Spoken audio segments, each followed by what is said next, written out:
This is the plaintiff, Nicole Dixon. She says she lived in the defendant's apartment for 3 years, and when she moved out, he kept some of her security for repainting.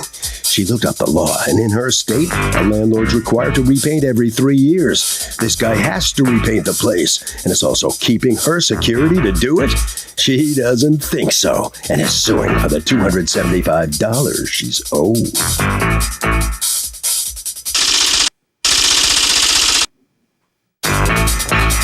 This is the defendant, Yuri Scheinman. He says the plaintiff and her girlfriend were very nice girls and very good tenants for the 3 years they lived in his apartment. Only problem was they painted the bedrooms a very dark blue. The dark blue color required more than the normal amount of paint and primer to cover, and that's why he held a portion of their security. Oh, them? No way. He's accused of getting painted into a corner.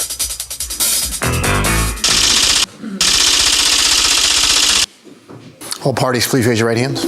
Welcome back to the People's Court. Next case on the docket, the plaintiff says the defendant had no right to keep her security just because she repainted the apartment, but the defendant says she had no right to paint the bedrooms dark blue. It's the case of you kept my security and now I'm blue. Thank you, Douglas. Okay, Nicole Dixon and Judith Alexander, you have power of attorney for Judith. You're suing Yuri Scheinman for $275, the remaining balance of a security deposit that Mr. Scheinman has kept from you when you moved out of his place. Tell me what happened. Okay, so I'm going to go back to when we first moved into the apartment. So when we first were signing the lease and paying our initial security deposit in June of 2010, we were having some discussions about Mr. Scheinman's policies regarding the apartment. And we pointed out that when we had seen the apartment, the living room was painted bright red. And we asked him about that. And it was a lovely color. It was really pretty. And he said, what'd you ask him then? Well, so he said that the tenants previous to us had painted it. And so we were really excited because we thought, ooh, maybe we can paint our bedrooms too. And we asked him if we could, and he said, sure. And we asked if it would affect our security deposit, and he said, no. Okay, I'm sure that your story is going to be different. Just hold on. Go ahead. So did you get that in writing? No, so I really regret lease? doing that. Do you have a lease? And I don't have a copy of the lease, but... Do you have a copy of the lease? No. Was there a lease? There was a lease. And no one keeps a copy. What's the point of getting it in writing if you don't even have a copy of it? Because I guarantee that's going to be in the lease. And nobody has a copy of the lease. In the lease, I can speak? No. Okay. You can show me the lease. No, I don't have lease. Why not? Because she left, I not accumulate these leases. What? The standard. Lease is standard. No, I don't want to hear how you had a standard lease. I want to see your standard lease. But I don't have. But why not? Because she left. What does that have to do with it? She left and you kept the security deposit and she's fighting you on it. So it's fresh. I don't understand. And why don't you have a copy of something you signed? It didn't say in the lease that we could paint. No. Can I just tell you what I don't want to hear? Yes. I definitely don't want to hear either one of you tell me what the lease said. I'm not going to put up with that. Because if neither of you keep a copy of the lease, you don't get to tell me what it said. Because you're going to claim it said nothing. You're going to claim it said something. So no, you're not doing this. Okay, so I have the same question I keep asking. Why don't you have a copy of your lease? When we moved out, I had a copy of my new lease. It didn't occur to me that the security deposit... Where is the copy of your old lease? You hadn't even gotten the security deposit back. So you're both telling me, oh, we kept it just until the day she moved out, then we miraculously... No, you didn't. You both lost it because you're slack jaws. Don't do that. When you sign something, and it's clearly at the security deposit return stage is when that lease is going to become important. Why would you toss it? You didn't toss it. You both just can't find it. All right, now go on. Okay. So you painted the room. You painted your room what? My room is painted very light blue. And Judith's room? A darker blue and some you have yellow. Pictures of it? I have pictures only of the paint that remained from the previous tenants. The red room. Why didn't you take pictures of the other one? I just don't happen to have any. How do you have pictures of the room that was red? Because that was like the common room, so we took a lot of pictures. Oh, of just the common coincidentally, room. you have pictures. Okay. Yeah. So what's the bottom line then? You leave and he says, "Hey, I got to repaint those white." And so I'm taking it out of your security deposit. And you think that's unfair? Well, because he was really, I mean, I have emails showing that he was aware that we were painting it, that he knew what was going on. Okay, let me see your emails. Okay. This is an email that mentions the yellow and blue room, and this is an email saying we were painting. Show me everything, anything you want to show me right now. Oh, Okay, should Anything that has to do with law the stuff too, or well, it depends. Anything that has to do with the permission of the paint thing is really that's the issue in this case. What else do you have? well, so I also have a New York City administrative code and an expert opinion from a book called the New York Landlord's Law Book about how often landlords have to repaint at their own expense. When a tenant stays? No, it just says you repaint. can go ahead and hand that to him too. Okay. Okay, let me hear from you, Mr. Scheinman. Okay. We talked about room which is, painted red. This is living room, okay? Only one wall was painted in red. I could care less. I don't care if that room was But she purple. meant- It makes no difference. Okay. I know you think that proves that you can paint willy-nilly, but it doesn't. Okay. He may like the red. He may not like dark blue. Or the next tenant may like the red, but in the Okay. living room, but want First a of white, all- but want a white bedroom. So that part doesn't matter to me. What matters to me is what was the agreement between the parties. Because I don't know whether you gave her permission. I don't know whether you gave her limited permission. I don't know whether you said to her, yes, you can paint it, but you have to paint it back when you leave. I don't know if you didn't say that. I don't know if I don't know what you guys did with each other. Because of course, neither one of you have the copy of the lease. All right, so go ahead. So it was believed that I said that previous tenant paint red, in living room. So they decided that they can paint what they like in their bedrooms, okay? But I never said... Did you ever give them permission to paint? When I bought this apartment, it was already this fireplace in red. Okay, I have a question for you. Did they ever talk to you about painting?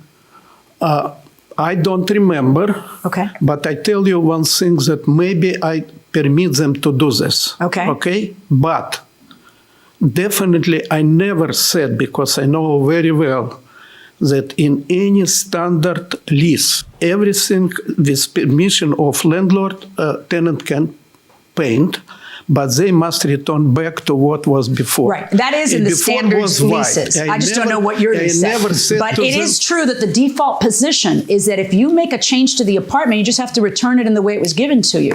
And you can't say, wow, now the tenant got to paint it red and leave it that way. It doesn't matter. If he likes the red, he likes the red. If he doesn't like dark blue, he doesn't like dark blue. I happen to think dark blue might look really good, but the next tenant may not. They might want a light, bright bedroom. So unless you have his permission in writing that says that you can paint it and you don't have to restore it, if you change the guy's property, why wouldn't you have to change it back to the way the guy gave you his property? Well, actually, we sent an email. One, we said you also agreed to the painting that we wanted to do when we Oh, this first is moved in and afterwards when he confirmed. withholds? No, this is before we moved out, because we would have if he said no, you need to repaint on your own, before we moved. But he said, I don't remember at all. I need to check. And then also, I just wanted to mention the administrative code, which says that it's the landlord's responsibility Let's talk to about repaint that one every second. And what's your, by the way, what's your response to that? My response, Nicole talking about 3 years after tenant occupy apartment, and the 4th year then can request, and landlord can't refuse to repaint apartment or like this. But there was only 3 years after Right, it's they when you're left. staying there. Let me just take a look at it again because I haven't looked at it in a long time. How long did they live there? Exactly 3 years? They lived exactly 3 years after they left. Court's in recess. All rise. So are you allowed to paint your apartment while you live there without asking the landlord? No, because you just rent the apartment. I mean, what if you break something? Well, but fair enough. But, you could say, hey, it's my apartment while I live here. You're not the owner, though. You have to be the owner. The person owning the property isn't responsible for your paint job. Fair enough. And sir, It's all about permission. Yeah. so you have to get permission. Yeah, absolutely. Okay. Going inside the courtroom. Okay, it's interesting because, she has clearly interpreted the administrative code to mean, hey, judge, he's got to paint anyway in 3 years. So even if I was supposed to paint, I don't have to paint because he has to paint. So how is it fair for him to deduct it out of my security deposit? And your answer to that was, oh, no. That just means that if the tenant stays, I have to paint. So I wanted to take a second to read all the cases that have come from this administrative provision in New York City. And I don't find a single case that interprets it the way you're saying. In fact, they all talk about, it's kind of something very unique to New York. And I don't know if they just figured the air quality is so bad that anybody who opens a window is going to have a filthy wall, because the rest of humanity doesn't paint every 3 years. Paint should last longer than 3 years, but for whatever reason, that is the administrative code of New York. And so where are you getting that it just means if she stays? Do you have anything for me to look at? Because I don't want to be wrong, but I've pretty much looked at it all. No, I never looked at this law. Okay, I heard just only that after if tenant. Yeah, you don't need to repeat yourself. You need to prove what you're saying, and I can't find that. Nowhere does it say that if the tenant stays, then the tenant gets to request this. Yeah, if the tenant stays, they get to request it because you're supposed to paint every 3 years. But if you're supposed to paint every 3 years, what that also means is that you're just supposed to paint every 3 years. In other words, for you to keep part of your security deposit, their security deposit, you have to be damaged. But if this is something you're supposed to do anyway, you weren't damaged. And as I'm reading this is like a sanitary condition requirement for some reason in New York City. And so you got to do it anyway. Okay, interpretation of this law, I understood right now, okay? But efforts to repaint these walls. Listen, I've been a tenant, I've been a landlord. Okay. I understand. So you know what I would do? I would make sure that I have a contract. But if you don't have a contract, then you don't have a contract. I know exactly what you mean. It's dark blue. You got to paint it like 20 times. I know. It's more than the average thing. But there's no exception for more than the average thing. I got an idea. Don't give any more permission to any more tenants to paint their rooms. That's it. The nice guys finished last. $275 verdict for the plaintiff. Now you've ruined it for everybody. So the landlord gets a lesson in landlord-tenant exactly. stepping, right? So you learned your lesson, huh? What did you learn? I learned that I will never permit again to, tenants to paint their color what they like. Maybe you could make up your own contract.